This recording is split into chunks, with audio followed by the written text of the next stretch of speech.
What is up everyone, today I'll be showcasing a solid team for the Ultra League running Skarmory, with the newly buffed Steel Wing of course. Skarmory is a very unique core breaker in the Ultra League, being that it is a Steel type with regular Steel type jobs like beating Fairy types, Dragon types and Cresselia, whilst not also being weak to Fighting types and Ground types, which most other Steel types would of course lose to. Now, because the flying typing of course gains some weaknesses compared to other steel types as well, like weakness to electric and versus all the other steel types pretty much. So that's why we got a ground type in Swampert in the back. These two just form an incredible duo. If you've played any Go Battle League over the past 17 seasons, you know this core is incredible in the Great League, but it does quite well in the Ultra League as well. In the middle, I'm pairing it with a very flexible Pokemon in Giratina Altered. I actually started off running Giratina Altered with Shadow Claw in this team, but I was seeing too many Greedent, and versus Greedent, Shadow Claw Giratina is really bad, so I opted to go with Dragon Breath instead, and I do think that's the play in the current meta. As a secondary charge attack, I do recommend going with Dragon Claw and Shadow Sneak. I went with Ancient Power because that is just what I had on my Giratina, and I didn't want to TM it, as charged TMs are kind of low in my inventory at the moment, so I kept it on Ancient Power, but it's definitely not the way. If you decide to run this team, definitely go with Shadow Sneak, but even if you keep it at Ancient Power, it can still do okay. I went 10-0 with this team actually, once I switched to the Dragon Breath variant, I went 10-0, so yeah, I do think this team can definitely work either moveset. Anyway, let's get into these battles, starting off with a very tough lead for Skarmory in that Talonflame. I switch into my Giratina here. My opponent's going to opt to throw an attack here before dipping out into their Poliwrath. Fly has put my Giratina in a range where a single Icy Wind pretty much knocks out. I throw my Dragon Breath or my Dragon Claw here right before the Icy Wind. Should have honestly thrown one counter before, because then I could have gotten off my second Dragon Claw before the Icy Wind, but this is still fine. Because I plan on shooting the Icy Wind anyway, I still get to this Dragon Claw here, and I should be able to outpace the third before I can get to another Icy Wind. And I do just that. On Poliwrath, by the way, it's 7 counters for the first Icy Wind, and then it's 6 for the next. So keep that in mind. 13 for 2 Icy Winds. I'm just gonna let this go. I could have grabbed Switch Advantage there, but the thing is, Talonflame with a Shield Advantage still puts in work versus Swampert. And because I could get a lot of energy off of the Poliwrath on my Skarmory, I figured that was the way to go, as Skarmory now charges pretty quickly to this Brave Bird, and this should already knock out the Talonflame. Bye-bye. And now we have Skarmory and Swampert versus Jellicent. Now, Jellicent is a bit of a problem Pokemon for this team, but with teamwork, you can definitely deal with it. Just gonna let this first attack go down. At this point, all I really need is to hit a Hydro Cannon into this Jellicent and take a shield. So I figured I'll just go for a Hydro Cannon. If they want to no-shield this is fine, because all I need is a Hydro Cannon of damage to put it in range for a knockout with Skarmory. Like at that point, it's in Brave Bird range. Alright, Giratina lead. Pretty good for Skarmory. They stay in for a little bit. I think they try to catch a Sky Attack on our Weezing or something. Didn't work out. But I still end up saying it, because Weezing is not the greatest for my back line, especially Giratina. Well, Swampert is good versus it, but at this point, I already stayed in for that long that I pretty much should just throw my attacks and, well, farm down at this point. I'm gonna let this go. Overheat, it knocks out my Skarmory, but I was expecting them to bait, so that's a good call by me. They get to another brutal swing here. And now, should be able to farm down. Yeah, so this is a very good scenario for me. If they bring out the Giratina again, I can just go for the Brave Bird. The thing with this Giratina Skarmory matchup actually is it's much closer than you think. Dragon Breaths are really adding up, as you're gonna see. They chunk quite fast. That's because Skarmory has a very low HP pool. That's like the main problem with Skarmory. It has very low HP, so one turn attacks like Dragon Breaths or Lick do a lot of damage to Skarmory. So Giratina takes out my Skarmory there. Unfortunately, they shoot the Brave Bird. My baiting game was not on point at all. Pretty much every Sky Attack I threw got no-shielded, and every Brave Bird I threw got shielded. It was really bad, but even with that bad bait game, this team was able to go 10-0. So I definitely do think it's a good one.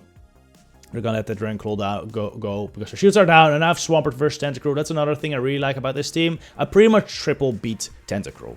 Well, Skarmory is not the best versus it, because I do have Stealing, which is resisted, but it's like a decent matchup. And Giratina and Swampert both do extremely well versus Tentacruel. So Tentacruel is a Pokemon that's currently everywhere, at least I'm seeing a lot, and having a team that triple beats it, I found to just be really nice. Alright, Tapu Fini. Just gonna throw a Surf and switch to Giratina. I go for Brave Bird. Of course, it's shielded again, but it's okay.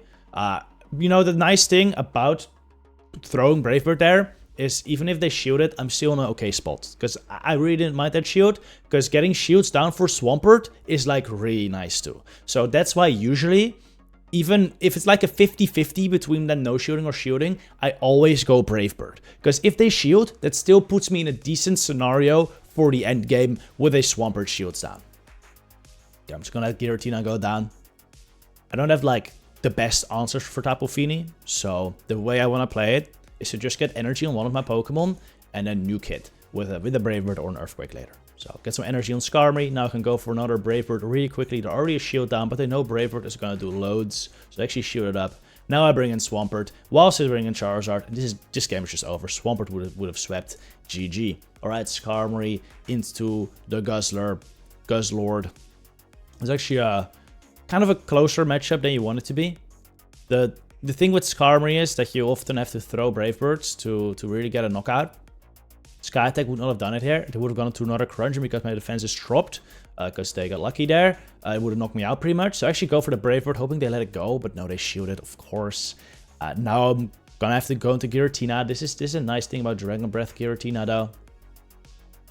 Oh my goodness. They got another Crunch debuff. Are you kidding me? But yeah, Dragon Breath Giratina is better versus Guzzlord. They're gonna get to the Moonblast here. Look at this. Attack drop too.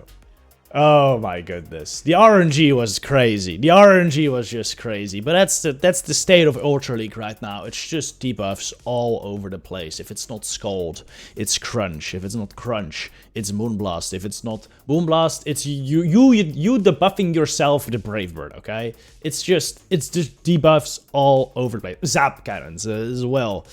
Yeah, it's, I don't know what to think of it. Not a massive fan of the current Ultra League meta, to be honest. I think the Great League meta is kind of fine. Especially the Show 6 meta, I did enjoy. If you haven't watched my video on the Stuttgart Regional Championship, by the way, you should check that out. Very good showcase of the current Great League Show 6 Big 3 meta. It's the previous video I uploaded. Go check that out.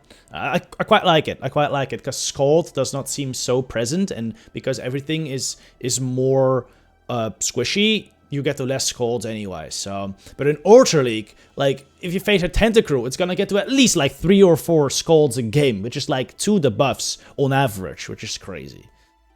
Yeah, I don't love it. I don't love it. And there's still Steelix around as well, which is also just a debuffing roulette machine. Anyway, back to the game. We have Swampert into Skeledirge.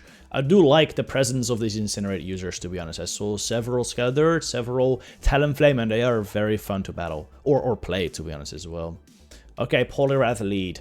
I wish I stated. Honestly, Poliwrath versus Skarmory is really not that bad for Poliwrath. Like, not at all. Because she resists the Steel Wings. So, I'm surprised they got out of there, to be honest. I'm very surprised they got out of there. But, fine with me. I got Skarmory on Gliscor now. I should have maybe switched into Swampert here, but I thought Brave Bird would already knock out. But unfortunately, it doesn't.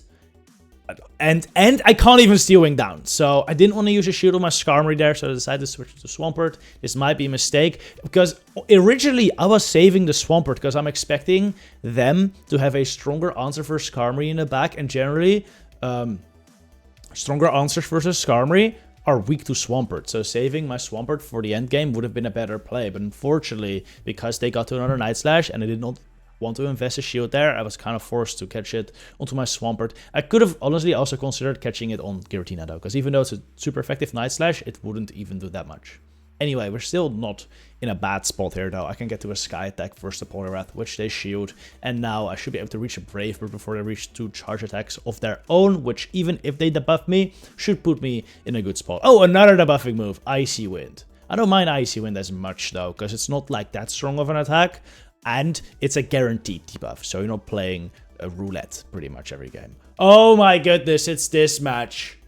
Oh no. Yeah, this is why you want Shadow Sneak. Okay, this is why you want Shadow Sneak. I'm actually gonna speed this up a little bit, because we are seriously just gonna keep Dragon Breathing, throwing attack, Sap Cannon. I don't need to shield anything. They got double debuff, by the way. Oh, wait, this is an important moment. I charge up a lot. I try to catch the Zap Cannon on Skarmory, but it does not happen. But they still have to throw. They can't lock all me down. So they still have to throw an attack here. They go for the focus. Now, we're going to go for several Dragon Claws before they can get to an attack here. Because I don't want to get debuffed. I want to fire these off before I get debuffed. But yeah, this is where Shadow Sneak would be much better. Could have considered going for an Ancient Power boost as well. But yeah, I wasn't feeling that lucky. They're doing nothing.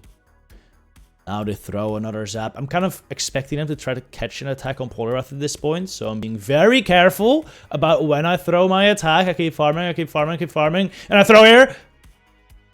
And I catch. Oh, their Poliwrath. What a catch by my opponent. I undercharge though. Making sure I have a Dragon Claw loaded.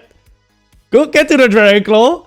They get a lock on through and the timer is going. So even if they're at the Zap Cannon right now, they won't be able to fire it because timer is up. And because my Giratina has more health than a Registeel, I win the game. GG. That was wicked. That was absolutely wicked. But if I had Shadow Claw there, Shadow Claw, no, Shadow Sneak would have been in a much better spot. Okay, Alolan and Sandslash. This is a surprisingly good matchup for Skarmory. In Great League, you just straight up win this, I think. Straight Sky Attack in zeros even. Maybe not. Correct me if I'm wrong on that. In Ultra League, you don't. Actually, you need to hit a Brave Bird to really win this matchup. But double Sky Attack still makes it very, very close. Look at this. I go for Sky Attack now. Maybe I should have gone Brave Bird. But I figured they may shield this. And if they shield this, I don't really want to go for Brave Bird. Actually, maybe I should have. Because then I get less farm. Yeah, I think there was no reason not to go for Brave Bird there. Should have gone for that. Still, we're fine. Look at that. A flying type. Bringing down an Alolan Sandslash into the 1 HP range. Farmed down by Giratina. Another reason why you need Shadow Sneak is Jellicent. Jellicent is a big core breaker, and having Shadow Sneak just makes it better. Now all I can do is bait with Dragon Claws. And unfortunately, my opponent no shields. We're gonna get to a Shadow Ball here. Shield is up for Shadow Balls, by the way. 5 hexes for the first, 5 hexes for the second, 4 hexes for the third. It becomes more complicated when they're throwing Surfs, though. It's actually 8 hexes for a Surf plus Shadow Ball. It's kind of wicked. Really good pacing on Jellicent. Luckily, though, my opponent does not bait, though. So I know they're still very far away for the next Shadow Ball. Out comes Charizard now, and this is kind of awkward because 2 shields up. Charizard is a pain, even for Swampert, especially since I'm running Shadow Swampert. I am running Shadow Swampert. I think regular may actually be better because the bulk is really nice. So if you don't have a Shadow Swampert, I don't think it matters. I think regular may even be better. I take both shields here with my Giratina. I'm going to throw my Hydro Cannon right here. There should be a double Dragon Claw now. And 2 almost knocked me out. So I just had to go for the CMP, but actually went for Blast Burn. What this means is that I could have overfarmed. And if I had more energy, I would have been sure I got to the charge stack for Jellicent. So I actually tried to go for an undercharge to bring him at like 1 HP, but unfortunately it doesn't matter. Or doesn't... Yeah, the undercharge was too little, but luckily I still outpaced Jellicent, get to this Hydro Cannon right before he reaches Surf, and that's a GG. Oh, this is an incredible lead. They bring out Greedent. Now, Greedent is a bit of an awkward Pokemon for my squad. I kind of have to teamwork around it, especially between Swampert and Skarmory. Now, this Greedent has Crunch, okay? And all Greedent will have Crunch or Trailblaze plus Body Slam, right? They will all have Body Slam. Why would you run Greedent without Body Slam, right? So, I feel very safe bringing in Swampert here, because they're gonna have Body Slam, and not Trailblaze. Yeah, okay. Okay, that's a nice trick. That is a very nice trick. Respect to my opponent, to be honest. Luckily though, Trailblaze sucks, and it doesn't knock out my Swampert. Unfortunately though, Earthquake also sucks, and it doesn't knock out the Greedent. I really thought that would do more, but apparently I'm not getting too used to the nerfed Earthquake damage just yet. I should have really gone double Hydro there. It would have been a little more efficient. Still though, I get switch here. My opponent lets that attack go, brings up Poliwrath now, and now I know I can bring Giratina into the Poliwrath and Skarmory onto the Alolan Ninetales. Giratina is just crazy. I can survive 2 icy wins here easy. By the way, about Giratina, my Giratina IV absolutely sucks. It's like a 15 attack one. It's like really bad. It's like rank somewhere between 2,000 and 3,000, okay? I don't think Giratina IVs... Well, I do think Giratina IVs matter. Like, just go for the highest ranked one possible. It will be better than what I'm running. But you can still do fine with a crappy Giratina. Because mine is. Mine is like... absolute garbage. Absolute garbage. So, yeah. Just run whatever you have. I gotta find a better one though. Because there's definitely scenarios in which a better Giratina would win. Anyway. Did you see that Steel Wing damage on Alolan Ninetales? I kind of spoke over it, but that was wild. Double super effective Steel Wings are crazy. Fully farmed out Alolan Ninetales and Skarmory swept the game. Okay, Dragonite lead.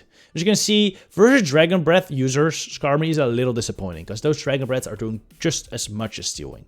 Because again, that low health move Skarmory. Also, this Jellicent just got an extra Hex in for no reason. That was a bit unfortunate. The game kind of lagged there, I think, and made me lag a turn, which gave him a full free Hex. Might cost me. Jellicent. I don't have a great answer for it, so I'll bring in my Swamp. Just gonna go for an Earthquake here, straight up. Shoot it up, sadly. But lucky for me, my opponent overfarms too much and allows me to get to another Earthquake. And this is pretty big, because this will put him very low, into range where I can probably Dragon Breath down. Again, there's Dragonite in the back, so I'm not feeling too bad about this.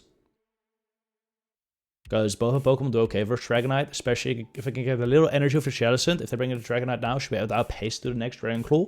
Take out the Dragonite before they can Dragon Claw me. There we go, get to the Dragon Claw. And now I make a mistake, okay? I see a Pokemon come in and I should have responded much earlier, but I was confused about what to do here. Out comes, where is it? Cobalion. And I'm like, oh shit. This is okay for Giratina. And then I'm like, oh no, I don't have Shadow Sneak. I have nothing I can hit it with. So I decided to stay in, let him throw a Stone Edge. My opponent is very smart. And he overfarms as much as possible before throwing Stone Edge. Now I can bring in Skarm. And Sacred Swords are going to do more than I like. Look at this. This is some decent damage for a Sacred Sword. Yeah, next one will pretty much knock me out. So I don't think I'll reach... I think I might have reached Brave Bird. Yeah, I don't think Sacred Sword would have quite knocked out there. But to be safe, I go for a Sky Attack. Which it did less than I expected. No, I think Sacred Sword would have already knocked out. They actually go for a Sacred Sword here and they're going to undercharge it. This is definitely an undercharge, right? Yeah, 100% undercharge. Get more energy, which is just super smart. And yeah, now I just go down to a Stone Edge with so much energy. And I had Shadow Sneak there. I could have thrown the Shadow Sneak into the Cobalion earlier. I could have thrown like 2 Shadow Sneaks into the Cobalion.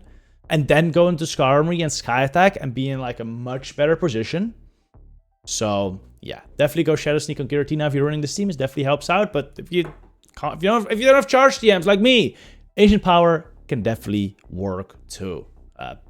Or just straight up Dragon Claw, right? Giratina is a monster, no matter what. Anyway, thank you very much for watching. I'll see you in the next one. Good luck with your battles, trainers.